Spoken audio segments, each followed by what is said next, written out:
J'ai une question pour toi. Qui dirige réellement ta vie? C'est une drôle de question, non? Parce que je pense que spontanément, la plupart d'entre nous répondront « ben c'est moi, évidemment ». Et je crois qu'on répondrait avec beaucoup de sincérité. Parce qu'on a l'impression de choisir notre travail, nos relations, notre façon de vivre, notre horaire, nos projets. Puis pourtant, s'il y a quelqu'un qui prenait le temps de nous observer pendant une semaine complète, en regardant chacune de nos décisions, que ce soit des petites comme les grandes, est-ce qu'il arriverait à la même conclusion? Moi, je ne suis pas si certaine que ça. Parce que plus j'observe l'être humain, plus je me demande si on est aussi libre qu'on le croit. Pas parce qu'on n'a pas le choix, mais parce qu'on oublie parfois de regarder ce qui influence nos choix. Alors aujourd'hui, j'ai envie qu'on prenne un moment pour explorer cette question-là ensemble. Parce que je crois que le leadership personnel, ça commence exactement là.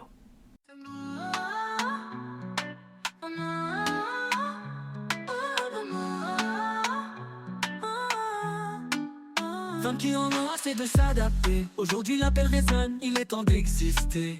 Avec clarté, authenticité, 100% compromis, laisse ton cœur vibrer.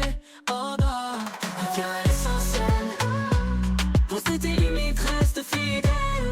Reviens à l'essentiel.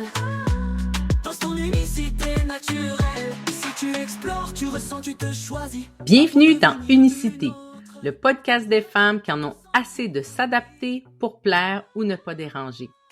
Je suis Suzanne Kenny, coach en conscience et leadership personnel, fondatrice de l'Espace Authentique. Ici, je t'invite à ralentir, à écouter tes besoins, à honorer ta singularité et à prendre ta juste place. Unicité, c'est être soi sans compromis. Tu ressens, tu te choisis. Pas pour devenir une autre, mais pour être toi sans compromis. Bienvenue dans le premier épisode de la saison 4 du podcast Unicité. Dans l'épisode 0, je te parlais de créer une vie qui nous ressemble, qui te ressemble enfin. Mais avant de parler d'alignement, d'énergie, de projet ou même de rêve, j'ai envie qu'on commence avec cette question beaucoup plus fondamentale. Qui dirige réellement notre vie? Parce que j'ai l'impression qu'on passe beaucoup de temps à essayer de changer notre vie sans prendre le temps d'observer ce qui influence vraiment nos choix. Puis je pense vraiment que c'est là que tout commence. Donc imagine, il est 9 h le soir, tu viens enfin de t'asseoir, tu sens la fatigue dans ton corps, tu avais envie de lire peut-être quelques pages de ton livre, de prendre une tisane ou simplement de rien faire. Puis là, il y a ton téléphone qui sonne ou encore une notification que tu as un courriel. Puis là, tu te dis, je vais répondre rapidement. Finalement, 10 minutes deviennent 30, puis 1 heure. Et quand tu fermes finalement l'appel ou ton ordinateur, tu réalises que sans même y réfléchir, tu viens encore de choisir les autres avant toi. Ou encore, tu acceptes une invitation alors qu'au fond, tu rêvais juste d'une soirée tranquille. Peut-être que tu gardes le silence pendant une réunion même si tu n'es pas d'accord. Tu repousses le voyage dont tu rêves depuis longtemps. Cette formation, cette conversation importante parce que c'est jamais le bon moment. Et je suis convaincue que tu t'es reconnue dans au moins une de ces situations-là. Parce qu'on fait tout ça. Moi aussi. Puis pendant longtemps, je croyais simplement que c'était ça, être une adulte responsable. Puis à un moment donné, je me suis demandé si je prenais autant de décisions conscientes que je le croyais. Puis si plusieurs de mes choix étaient simplement devenus des réflexes. Des façons de fonctionner que j'ai apprises à travers le temps, faire plaisir, être forte, être disponible, être raisonnable, être performante, Des rôles que j'avais tellement joués qui finissaient finalement par sembler naturels. Comme si j'avais jamais connu d'autre chose. En observant les femmes que j'accompagne, j'ai remarqué quelque chose avec le temps. Elles manquent généralement pas de courage, elles manquent pas d'intelligence, elles manquent pas de volonté, mais ce qui leur manque parfois, c'est un réel espace pour ralentir suffisamment et se demander « est-ce que ce choix est vraiment le mien? » Je crois que la conscience commence là. Pas quand on change nos comportements, mais quand on devient capable de les observer, sans jugement, puis avec curiosité. Puis cette prise de conscience-là, elle a pris de plus en plus de place dans le début de l'année 2026, avec le décès de mon père, mon départ de la fonction publique après 15 ans, le ralentissement que la vie m'a imposé. Toutes ces expériences-là ont eu un point en commun. Elles ont interrompu mon pilote automatique. Elles m'ont obligée à m'arrêter. Puis quand je me suis arrêtée, j'ai commencé à regarder mes choix autrement. Au début, je croyais que les événements étaient en train de changer mes priorités. Puis, à un moment donné, j'ai compris que c'était pas seulement mes priorités qui changeaient. C'était moi. Puis ça, c'est pas la même chose, parce qu'une priorité change pas seulement quand notre vie change. Elle change aussi parce que la personne qui fait les choix est plus exactement la même. Donc, je me suis aussi demandé, depuis combien de temps est-ce que j'avais pas revisité certains de mes choix? Pas parce que c'était des mauvais choix, là. Pas parce que c'était des choix qui étaient imposés, mais simplement parce qu'ils étaient devenus familiers. J'avais choisi d'être disponible. J'avais choisi de répondre présente. J'avais choisi de passer certaines responsabilités avant certains de mes rêves. Et à une certaine époque de ma vie, ces choix-là étaient justes pour moi. Ils correspondaient à mes priorités, à mes responsabilités, à la femme que j'étais à ce moment-là. Puis tu sais quoi? Je regrette aucun de ces choix-là. Ils m'ont permis d'être la mère que je suis aujourd'hui, la proche aidante que j'ai été, la collègue impliquée, la collègue réservée, la collègue qui prend sa place. Et ça faisait partie de mon histoire.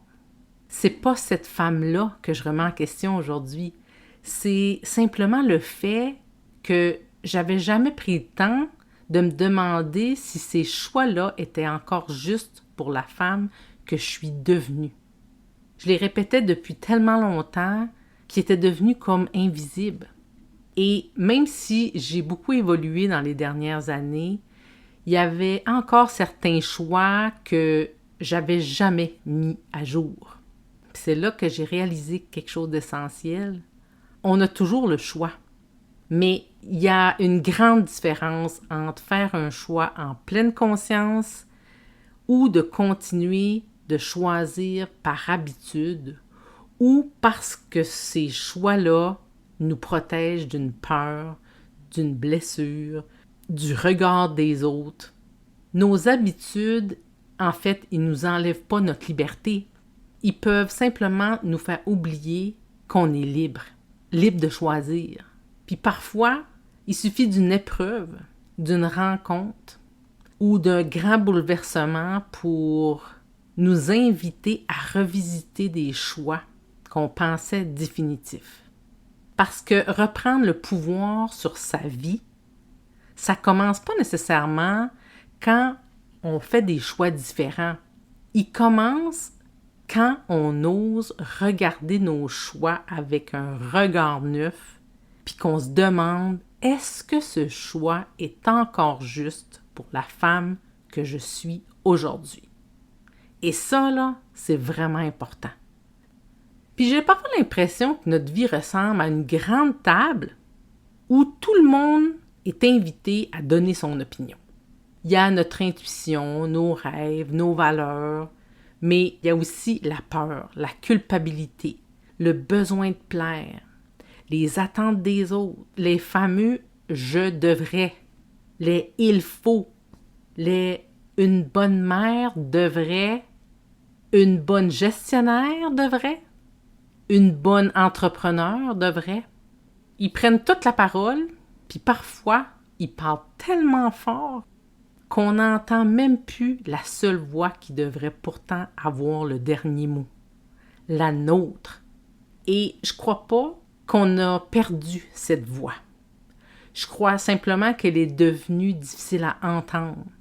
Peut-être que toute cette démarche de conscience, elle consiste moins à chercher une nouvelle réponse qu'à trouver cette voix qui est déjà là.